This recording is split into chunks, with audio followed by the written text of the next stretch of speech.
नमो नमः। आज हम आचार्य वरदराज प्रणीत लघु सिद्धांत कौमुदी ग्रंथ पढ़ रहे हैं। इसमें सर्वप्रथम मंगलाचरण किया गया है। नत्वा सरस्वतीं देवीं शुद्धां गुण्यां करोम्यहम् पाणिनीयप्रवेशाय लघुसिद्धान्तकौमुदीम्। इसमें वरदराज आचार्य कहते हैं, नत्वा सरस्वतीं देवीं शुद्धां गुण्यां करोम्यहं पाणिनीय प्रवेशाय लघुसिद्धांत कौमुदीम्। अहम मैं शुद्धां गुण्यां सरस्वतीं देवीं नत्वा, मैं कौन, मैं वरदराज आचार्य शुद्धां गुण्यां सरस्वतीं शुद्ध स्वरूप वाली शुद्ध गुणों से युक्त सरस्वतीं देवीं सरस्वती देवी को नत्वा नमस्कार करके पाणिनीय प्रवेशाय लघु सिद्धांत कौमुदीम करोमि। पाणिनि जी का जो व्याकरण शास्त्र है उस व्याकरण शास्त्र में सरलता से प्रवेश करने के लिए मैं लघु सिद्धांत कौमुदीम करोमि, लघु सिद्धांत कौमुदी नामक ग्रंथ की मैं रचना कर रहा हूँ या रचना करता हूँ, ऐसा कहा गया। आगे ग्रंथ का प्रारंभ करते हैं। अथ संज्ञा प्रकरणम। अब यह संज्ञा प्रकरण प्रारंभ हो रहा है। संज्ञा का मतलब होता है नाम, किसी को कोई नाम दे देना, तो वह नाम संज्ञा है। माहेश्वर सूत्राणि, यहाँ पर 14 माहेश्वर सूत्र दिए गए हैं। अ इ उण रेल ऋक ए ओंग ऐ औच हय वरट लण यमगणनम झभय घढ़धश जबगड़दश खफ छठथ चटतव कपय षषसर हल। आगे कहा, इति माहेश्वराणि सूत्राण्यणादि संज्ञार्थानि। इति माहेश्वराणि सूत्राणि, ये माहेश्वर सूत्र हैं। माहेश्वर सूत्र इन्हें इसलिए कहा गया क्योंकि यह भगवान शंकर से प्राप्त हुए। भगवान शंकर की प्रार्थना की गई और प्रार्थना के उपरांत भगवान शंकर जब प्रसन्न हुए तो उन्होंने अपना 14 बार डमरू बजाया, जिससे कि इन वर्णों की उत्पत्ति हुई, 14 वर्णों की, 14 सूत्रों की। इन इति माहेश्वराणि सूत्राणि, ये जो 14 माहेश्वर सूत्र हैं, अण आदि संज्ञार्थानि, यह अण आदि संज्ञाओं की सिद्धि के लिए हैं। एषाम अंत्या इतः, एषाम अंत्या इतः, इनके अंतिम जो वर्ण हैं वह इत संज्ञक हैं। जैसे अ इ उण में णकार अंतिम वर्ण है तो यह क्या है, इत संज्ञक है। रील ऋक में ककार इत संज्ञक है। ए ओंग में ङ जो अंत में है वह इत संज्ञक है। तो जय प्रत्येक जो सूत्र है उस प्रत्येक सूत्र का जो अंतिम वर्ण है यहाँ पर वह इत संज्ञक है। कहा, हकार आदिष्वकार उच्चारणार्थ। हकार आदि में जो अकार है वह केवल उच्चारण मात्र के लिए है। कहा यहाँ पर कि ह में जो यह अ है तो यह क्या है, अ जो आ रहा है वह केवल उच्चारण मात्र के लिए है। उच्चारण में हमें सहायता मिल सके इसलिए यहाँ पर अकार का उच्चारण है। ऐसे ही य में लण मध्ये तो इत संज्ञक, लेकिन जो छठा सूत्र लण है इसमें जो अकार है वह इत संज्ञक है। कहा आगे, अब पहला सूत्र आ रहा है एक, हलंत्यम। यह इत संज्ञा करने वाला सूत्र है, इत संज्ञा का विधान करने वाला सूत्र है। उपदेशे अंत्यम हल इत स्यात्, उपदेश अवस्था में अंत्यम हल इत स्यात्, अंतिम जो हल वर्ण है उसकी इत संज्ञा होती है। उपदेश आद्य उच्चारणम। अब यह उपदेश क्या है, कहा तो यह आदि उच्चारणम, जो हमारे ऋषि हैं पाणिनि, कात्यायन और पतंजलि त्रिमुनि हैं, इन मुनियों का जो आदि उच्चारण है, सर्वप्रथम उच्चारण है, उसे उपदेश कहा गया। सूत्रेषु अदृष्टम पदम सूत्रांतरात अनुवर्तनीयम सर्वत्र, सूत्र में जो पद नहीं दिखाई देता है उसे अन्य सूत्रों से सभी जगह ले लेना चाहिए, ऐसा कहा गया है। आगे बढ़ते हैं। अगला सूत्र है अदर्शनम लोपः। यह लोप संज्ञा का विधान करने वाला सूत्र है। प्रसक्तस्य अदर्शनम लोप संज्ञम स्यात्। प्रसक्तस्य अदर्शनम लोप संज्ञम, यानी कि प्रसक्त जो पहले विद्यमान था लेकिन बाद में उसका क्या हो गया, अदर्शन हो गया, अब वह नहीं दिख रहा है, तो ऐसे की लोप संज्ञा होती है। अगला सूत्र है तस्य लोपः। यह लोप का विधान करने वाला सूत्र है। तस्य तो लोपः स्यात्, उस इत संज्ञक वर्ण का क्या हो जाता है, लोप हो जाता है। इस सूत्र के द्वारा कहा गया कि उस इत संज्ञक वर्ण का लोप हो जाता है। और अदर्शनम लोपः प्रसक्तस्य अदर्शनम लोप संज्ञम स्यात्, यह लोप संज्ञा करने वाला सूत्र था, और जब संज्ञा हो जाती है तो उस संज्ञा का तस्य लोपः से लोप कर दिया जाता है। जिसकी की लोप संज्ञा, जिसका नाम लोप पड़ा है, उसकी इत संज्ञा कौन करेगा, तस्य लोपः, तस्य तो लोपः स्यात्, उस इत संज्ञक वर्ण का जिसका नाम इत पड़ गया है, उस इत संज्ञक का लोप कौन सा सूत्र करेगा, तस्य लोपः। णादयो णाद्यर्थाः, णादयः अण आदि अर्थाः, ये जो णकार आदि कहे गए हैं, ये अण आदि प्रत्याहारों की सिद्धि के लिए कहे गए हैं। अगला सूत्र है आदिरंत्येन सहेता, प्रत्याहार संज्ञा का विधान करने वाला यह सूत्र है। अंत्ये नेता सहित आदिर मध्य का नाम स्वस्य च संज्ञा स्यात्, अंत्य इत के सहित आदि और मध्यगामी वर्णों का और स्वस्य च और अपनी क्या करता है, यह संज्ञा करता है। अपना जो बोधक है, जो बोध कराता है, वह आदिरंत्येन सहिता, यह प्रत्याहार संज्ञा करने वाला सूत्र है।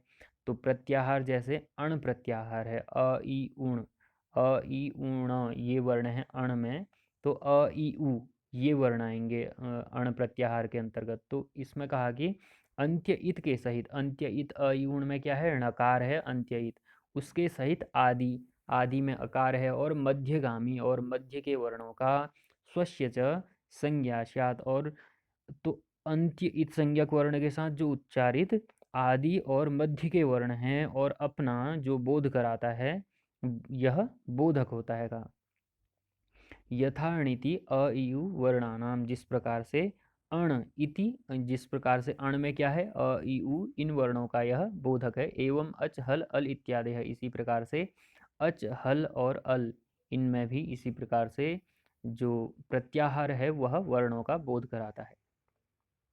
अब प्रत्याहार ये आपके सम्मुख हैं, जैसे अण प्रत्याहार है अ ई उ, इसमें वर्ण आ रहे हैं अ ई उ। अब प्रत्याहार में अ ई उ रील री, इक में ई उ रील री, उक में उ री री, ए एंग में ए ओ, एच में अ ई उ रील री ए ओ आई औ, इच में ई उ रील री ए ओ आई औ वर्ण आ रहे हैं। इसी प्रकार से अन्य प्रत्याहार ये बने हुए हैं। एच प्रत्याहार है, ऐच है, अट अण इण यण अम यम यम ङम ञय झष भष अश हश वश जश झस बश छव यय मय झय खय चय यर झर खर चर शर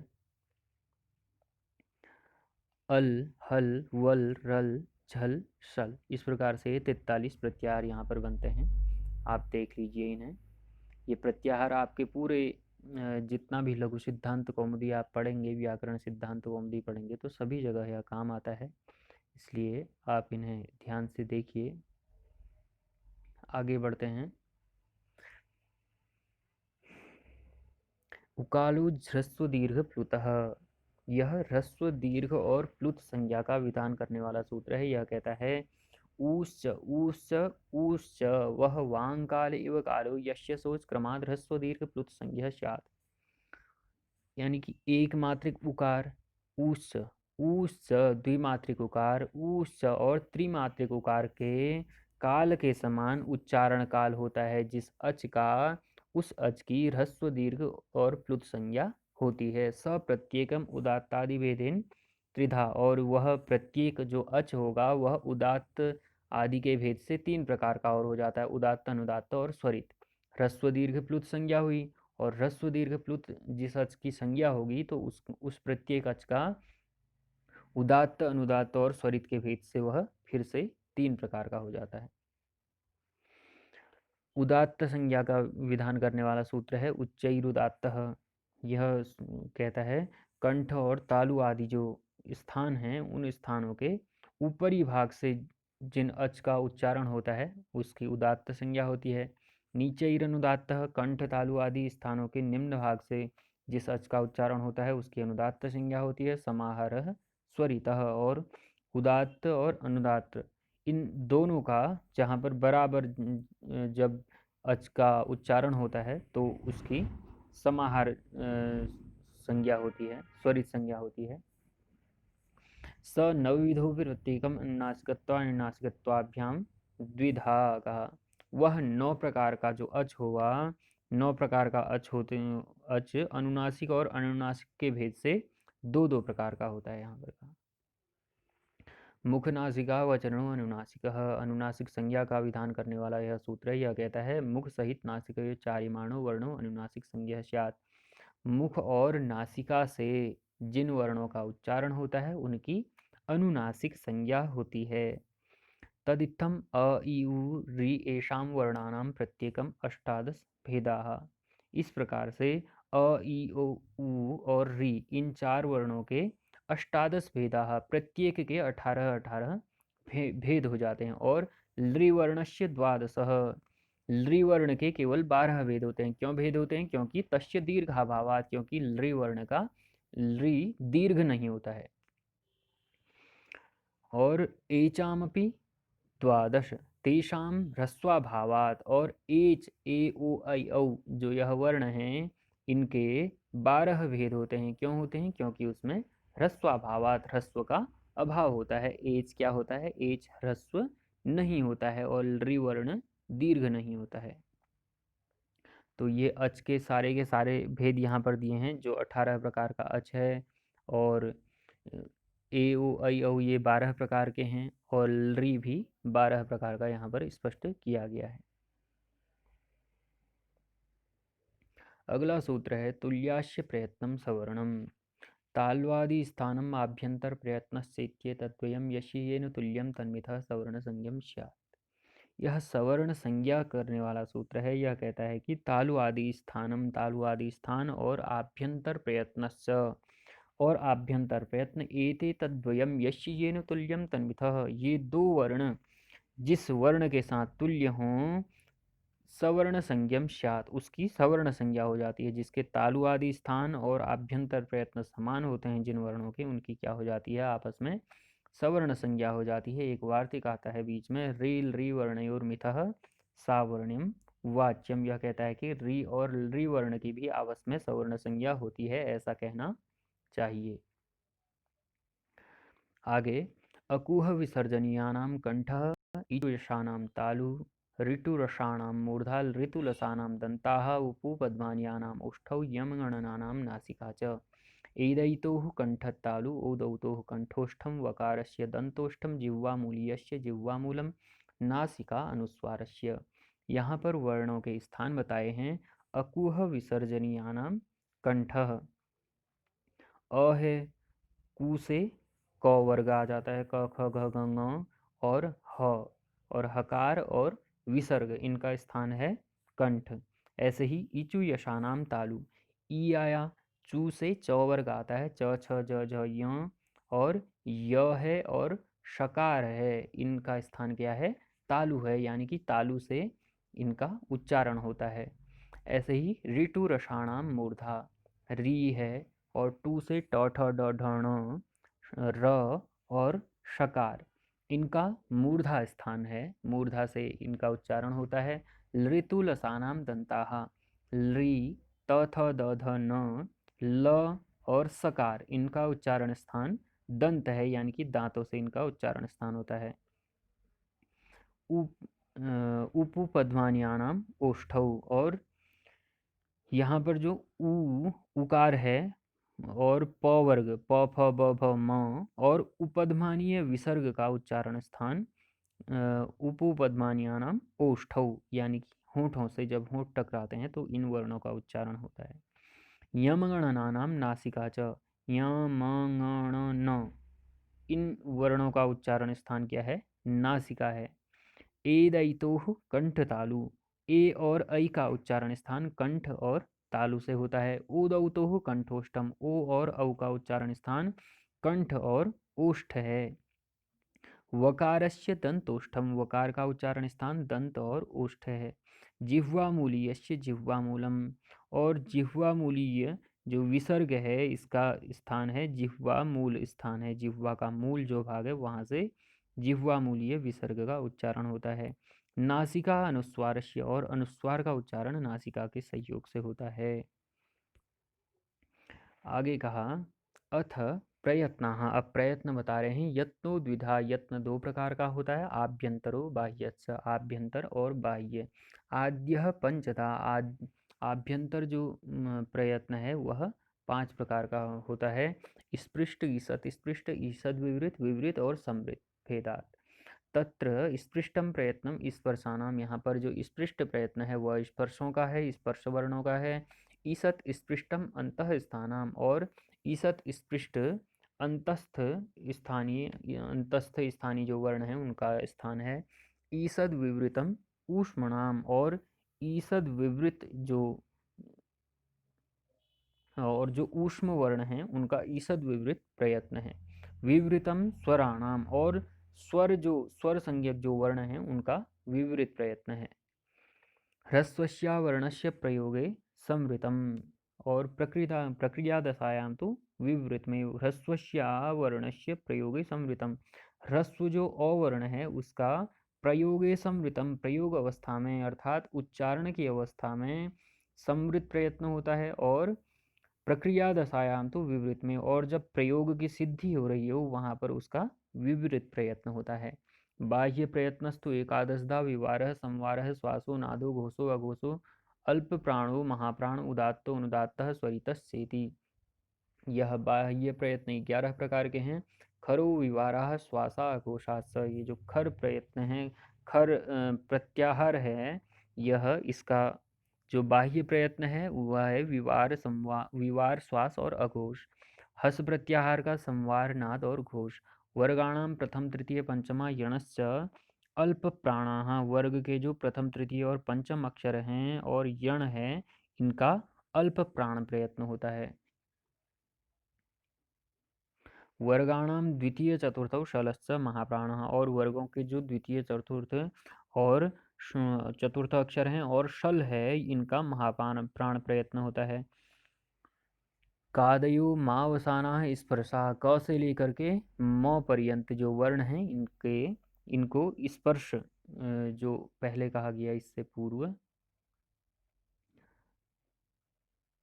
तत्र स्पृष्टम प्रयत्नम स्पर्शानाम, कहा कि स्पृष्ट जो प्रयत्न होता है वह स्पर्शों का होता है। तो स्पर्श क्या है? कादयो मावसाना स्पर्शा, क से लेकर के म तक के जो वर्ण होते हैं वह स्पर्श प्रयत्न कहलाते हैं। यणो अंतस्थाः, और जो यण प्रत्याहार में वर्ण आते हैं वह अंतस्थ कहलाते हैं। शल ऊष्माणः, और श श श ह, इनका यह ऊष्माणः ऊष्म वर्ण है यह। अचः स्वराः, और अच जो हैं यह स्वर कहलाते हैं। इसमें अच में आते हैं अ ई उ रील री ए ओ ऐ औ। क ख इति कखाभ्याम प्राक अर्ध विसर्ग सदृशो जिह्वामूलीयः, यह क और ख इनसे पहले जो आने वाला अर्ध विसर्ग के जैसा है, आधा विसर्ग है, वह जिह्वामूलीय विसर्ग कहलाता है। प फ इति पफाभ्याम प्रागर्ध विसर्ग सदृश उपधमानीय, और प और फ से पूर्व में यदि अर्ध विसर्ग आता है तो वह उपधमानीय विसर्ग कहलाता है। अंग अह इत्यचः परावनुस्वार विसर्गौ, और अंग और अह इससे परे परा अनुस्वार विसर्गौ, इन अंग जो है उसके ऊपर जो यह बिंदी है इसे कहा जाता है अनुस्वार, और अह के बाद जो दो बिंदियां हैं इनको विसर्ग कहा जाता है। तो अंग अह इति परा अनुस्वार विसर्गौ।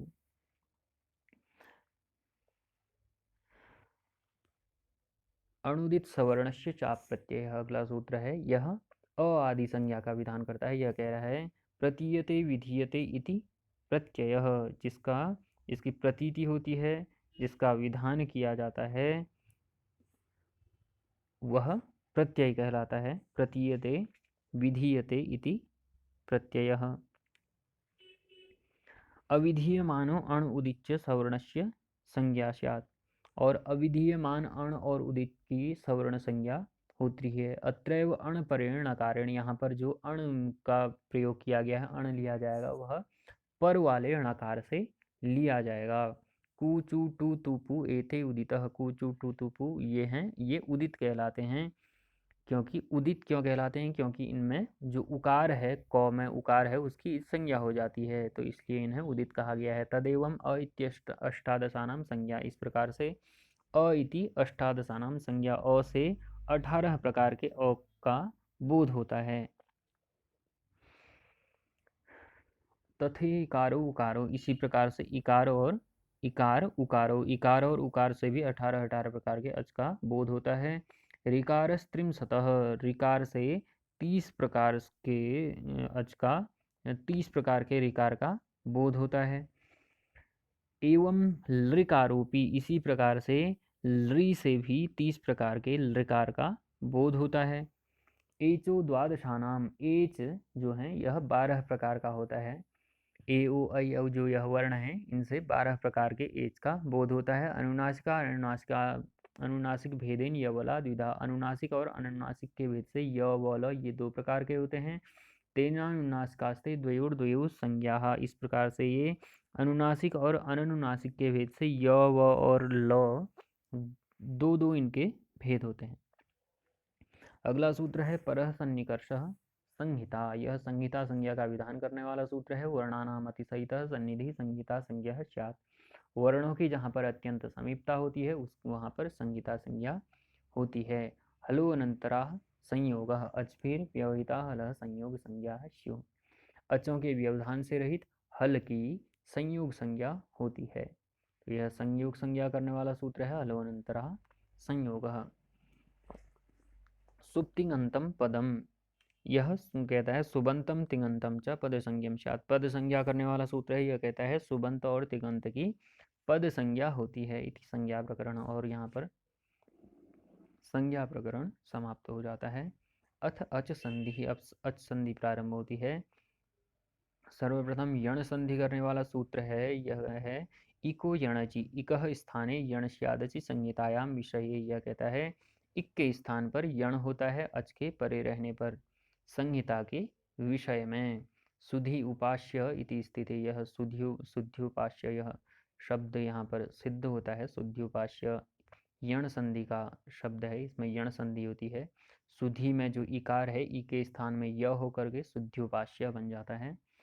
अगला सूत्र है एचो यवाया, वह यह अयादि संधि करने वाला सूत्र है। यह कहता है एचः क्रमात् ऐ औ आय आओ एते शुरचि, एच को क्रम से, एच हैं ए ओ ऐ औ, इनको क्रम से ऐ औ आय आओ ये आदेश हो जाते हैं अच के परे रहने पर। ए को ऐ हो जाता है, ओ को औ, ऐ को आय, औ को आव होता है। अगला सूत्र है अदेंग गुण, यह गुण संज्ञा का विधान करने वाला सूत्र है। यह कहता है अत एंग च गुण संज्ञा स्यात्, अ और ए ओ इनकी क्या होती है? गुण संज्ञा, गुण संज्ञक यह वर्ण है अ ए ओ। अगला सूत्र है आद गुण, अवर्णात अचि परे पूर्व परयोरेको गुण आदेश स्यात्, अवर्ण से अच परे रहने पर पूर्व और परयोः, पूर्व और पर वाले वर्ण के स्थान पर गुण एक आदेश होता है।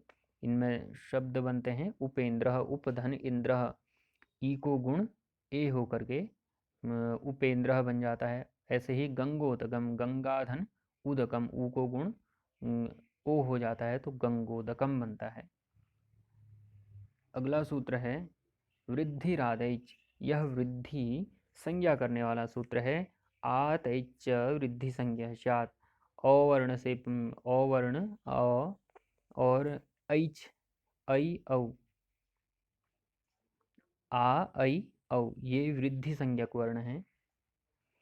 वृद्धि रेचि, वृद्धि का विधान करने वाला यह सूत्र है। आदेचि वृद्धि, आदेचि परे वृद्धि रेक आदेश स्यात् गुणापवादः, यह गुण का अपवादक भी।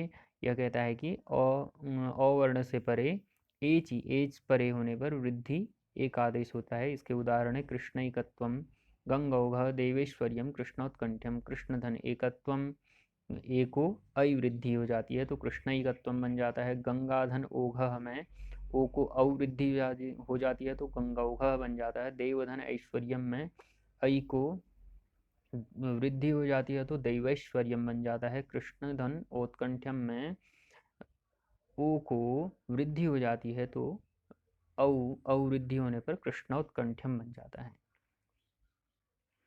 अगला सूत्र है अकह सवर्णे दीर्घ। यह सूत्र कहता है, यह सवर्ण दीर्घ का विधान करने वाला सूत्र है। अकह सवर्णे अचि परे पूर्व परयोरेको दीर्घ एकादेशः स्यात्। अक से सवर्ण अच परे होने पर पूर्व और पर के स्थान पर दीर्घ एकादेश होता है। दैत्य धन अरिहि, दैत्य में अंत में अकार है और अरिहि में भी पूर्व में अकार है, दोनों मिलकर के आ बन जाएंगे, दैत्यारिहि बन जाता है। ऐसे ही श्री धन ईशः में ई मिलकर के दीर्घ ई बन जाते हैं, श्रीशः बन जाता है। विष्णु धन उदय में उ दोनों मिलकर के दीर्घ उकार बन जाते हैं, विष्णु उदय बन जाता है। ऐसे ही होत्री धन ऋकार में दोनों ऋकार मिलकर के दीर्घ ऋकार बन जाते हैं, होत्रीकारः बन जाता है। अगला सूत्र हल संधि का आता है। इश्चुत्व संधि का विधान करने वाला यह सूत्र है स्तोह इश्चुना इश्चुः। यह कहता है सकार तौ वर्गयोः सकार सकार तौ वर्गयोः शकार चौ वर्गाभ्याम योगे शकार चौ वर्गौ स्तः। जब सकार और तौ वर्ग के स्थान पर शकार और चौ वर्ग का योग होने पर शकार और चौ वर्ग आदेश होते हैं। सकार तौ वर्गयोः शकार चौ वर्गाभ्याम योगे शकार चौ वर्गौ स्तः। सकार तौ वर्ग और शकार चौ वर्ग का जब योग होता है तो वहाँ पर शकार चौ वर्ग वहाँ पर आदेश होता है। तो रामश्चेते रामश्चिनोति सच्चित सार्गंजयः, ये शब्द बनते हैं इस स्तुत्व संधि में। अगला है इष्टुत्व संधि। इष्टुना इष्टुः स्तोः इष्टुना योगे इष्टुः स्यात्। रामषष्ठः रामष्टीकते पेष्टा तट्टिका चक्रिण ढौकसे। तो यह कहता है सूत्र स्तोः इष्टुना योगे सकार तौ वर्ग और शकार टौ वर्ग के योग में शकार टौ वर्ग होता है, तो ये सारे शब्द बनते हैं रामषष्ठः रामष्टीकते पेष्टा तट्टिका चक्रिण ढौकसे। अब विसर्ग संधि का सूत्र है विसर्जनीयस्य सह। यह कहता है खरी विष्णुस्त्राता। यह सूत्र कहता है खर के परे होने पर विसर्जनीय जो विसर्ग है उस विसर्ग के स्थान पर सकार आदेश होता है तो विष्णुस्त्राता बनता है। ऐसे ही अगला सूत्र है वा शरी। अब शरी विसर्गस्य विसर्गो वा। यह कहता है यह विकल्प से कार्य करता है कि शर परे होने पर, यदि खर से परे शर हो, शर परे होने पर विसर्ग को विसर्ग ही रहता है। कहता है यह कि शर के परे होने पर विसर्ग के स्थान पर विकल्प से विसर्ग आदेश होता है तो हरिश्चेते।